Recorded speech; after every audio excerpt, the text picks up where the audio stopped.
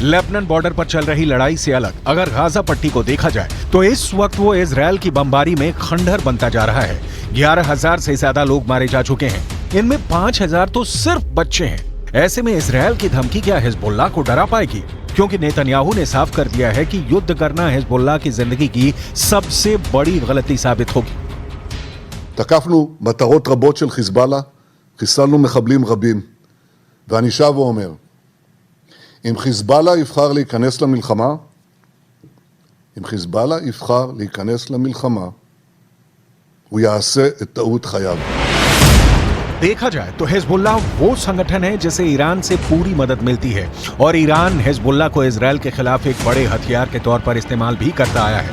लेकिन इजरायल ने अगर हिजबुल्लाह का हाल हमास जैसा करने का फैसला किया तो लेबनान में वर्ष 2006 वाले युद्ध की तबाही दोहराई जा सकती है। 2006 में हिजबुल्लाह और ईरान के बीच 34 दिन तक युद्ध चला था।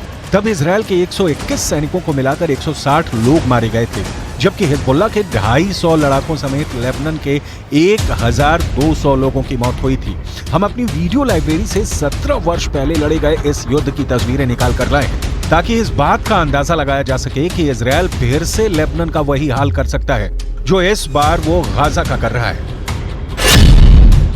इसलिए हिजबुल्लाह को नेतन्याहू की धमकी को बहुत गंभीरता से लेना होगा, क्योंकि इजरायल अब बेरूत को दूसरा गाजा बना देगा।